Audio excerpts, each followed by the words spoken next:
My name is Carrie Haga. I have been the bird research intern at Warner Parks in Tennessee for the past 2 years. I've been looking at the effect of nest size, placement, and temperature on reproductive success of the barn swallow. A little bit of background on barn swallows. They are migratory, so they're in the Nashville area and most North America for about late April to early August, and then the rest of their time they spend in Central and South America. They are passive aggregates, which means we see them in colonies, but not because they derive any benefit from that, and more because of limited nest site, which causes the phenomena of nest reuse, where they are coming back and reusing old nests from other pairs, not necessarily the same nest for the same pair, and building on top of those nests and reusing them. There have been studies done that have shown that there are certain kinds of nests that they prefer to use. So I think nest selection is an important aspect of who barn swallows are. They're also obligate insectivores. A previous intern, Sarah McCune, found that one nest consumes about 136,000 insects. So they provide that great ecological service. And because they consume insects and rely on them, with the predicted collapse of insect populations, as well as them being migratory and them nesting on human habitats, it becomes a very important species to study and track their survivorship going into the future. Going into this, I had 4 different hypotheses. The first was that a high nest temperature would decrease reproductive success by making it harder for nestlings to thermoregulate. The second was that an increased nest height would increase reproductive success by protecting nestlings from possible predation. The third hypothesis was that greater nest density would decrease reproductive success by competition for resources or the best space, and that would lead to either better or worse reproductive success. And the last was that a smaller nest cup size would decrease reproductive success, either due to not being able to lay as many eggs or the possibility that nestlings were accidentally pushing each other out of the nest if it was a smaller cup size. I looked at 2 locations in Warner Parks in Nashville, Tennessee. Warner Parks covers 3,100 acres of forest and field, and it's located about 9 miles from downtown Nashville. Both of these buildings border open fields, which make them great habitat for barn swallow nests, and that's why we have these huge colonies here. The Nature Center has about 20 nests on it. It has a large breezeway that gets up to a vaulted ceiling of like 2 stories in height, and there are several nests in that area. I call them the penthouse nests. And then there are other nests along the rafters, by the gutters, on the other side of the building. They're all at varying heights and on varying structures. At Warner Park Equestrian Center, this is a barn that has 3 enclosed wings of stalls with a light in the middle. You can see a nest there. That's generally where they like to build their nests here, are on those lights in the middle of the stall or on the rafters beside them. There aren't any horses actively in this barn, so there's not a lot of foot traffic, not a lot of disturbance, as opposed to the Nature Center gets a lot of visitor foot traffic. Okay, to study method-wise survivorship, I monitored nests at least once weekly using a telescoping mirror. In 2020, I was actually measuring closer to about 3 times a week as we got a better sense of how much was needed to accurately see how nestlings were doing when they were hatching, when they were fledging. A hatched nestling we defined as we counted it in the nest either with the mirror, with binoculars, if a nest was too tall to mirror, or we physically took the nestlings out and banded them. A fledged nestling we defined as we observed successful flight, or it was missing from the nest after day 17. And barn swallows do fledge at an average of 19 days, but we did see successful flight around day 17, so that's when we could confidently say that if they were missing from the nest, we felt like that it was reasonable that they had fledged. We also looked at reproductive success in terms of the % of nestlings that fledged.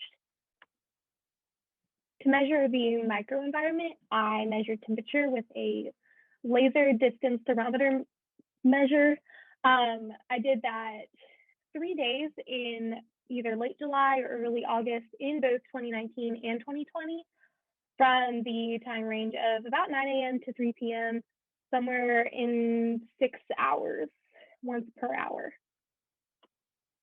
Going into results, there are a few things that didn't really have any sort of significant correlation. One was number of nests in line of sight, or like the nest density, distance between nests, and the nest cup size. There were a few things, though, that did have some significant correlation. The first one was temperature. In 2019, you can see that the temperature has a positive correlation in the first clutch and a negative correlation in the second clutch. One reason why I think that this is interesting and could explain is that it gets hotter in Nashville later in the summer. So I'm thinking that the warmer nests were more advantageous earlier in the season when it was a little cooler and it kind of made thermoregulation easier for nestlings, but it was less advantageous later in the summer where it was warmer and it was harder for nestlings to thermoregulate. So I wanted to look at this again in 2020. I was at a different site. So this is my data from that. As you can see, not the interesting correlations that we saw. One of the reasons here that it's not separated into clutches is that just due to COVID, yay, thank you, COVID, I wasn't able to observe the nests as the barn stalls were first getting in and first setting up nests, and missed part of that first clutch because I didn't get to start observing until early June. So this is just all of the nests that I was able to observe, and that's why it's not separated into clutches. A reason why I think that we're not seeing the same sort of correlation positively or negatively here is that all of these nests were interior to the building. You saw that they were in the middle of stalls that were kind of closed off, and they weren't like on the edges of the building like they were at the nature center. So there was less of a gap in temperature, and they weren't as exposed to the sun. Here you can see the minimum and maximum temperatures. All of the minimum temperatures were within like a 20 to 23 degrees Celsius range, and most of the maximum temperatures are around 30 degrees Celsius. There is one outlier right here that you can see. That's actually got to a high of about 111 degrees Fahrenheit when I measured it. That is the one external nest that I saw at that building. So that's another reason why I feel like the correlations at the Learning Center are different from the correlations we see at the steeplechase barn, mostly because of where they're placed on each respective building. The next fun correlations we see are with height. At the Nature Center, remember there are a group of nests, the penthouse nests, that are at like a second story height, and then there are other nests grouped kind of around a first story height. And you can see a negative correlation in both fledglings and nestlings, where there is less with the taller nests. And one reason that I have attributed this to is that some of these tall nests are built right next to, if not on, attic vents. And so that is a great place, we thought, for snake predation. And we saw evidence that could support this, where nestlings that were not ready to fledge were found on the ground or absolutely had disappeared from the nest. So we think that predation there is why we're seeing this negative correlation. There was no correlation with height in 2020. All of the nests were kind of built at exactly the same height on the central light in each stall. So here I'm thinking that it's not necessarily height that is causing a decrease in reproductive success, more likely those environmental predatory factors. Future directions and improvements that I could take here are, first, I would love to measure temperature consistently through the summer and throughout the day, like a 6 a.m. to 6 p.m. type of thing instead of just the range that I did in the morning at the very end of the summer, especially since I saw those varied results in clutches. It would be helpful to have temperature data from when those clutches were actually there. Another thing that I think would be helpful would be to put identifying markings on adults. This would help us track nest use and reuse, and then also to confidently separate clutches based on who we're seeing at each nest, as opposed to kind of making educated guesses based on our data. Another thing that I think would be good to look at are if there are any other factors at play. Are like younger adults having a harder time with reproductive success? I've already mentioned maybe predation has a huge effect on reproductive success, or the external versus internal kind of nests. Is a nest south facing? Is it getting a lot of sun exposure that's making it hard for nestlings to thermoregulate? Those are all things that I think we should consider as we keep tracking these birds.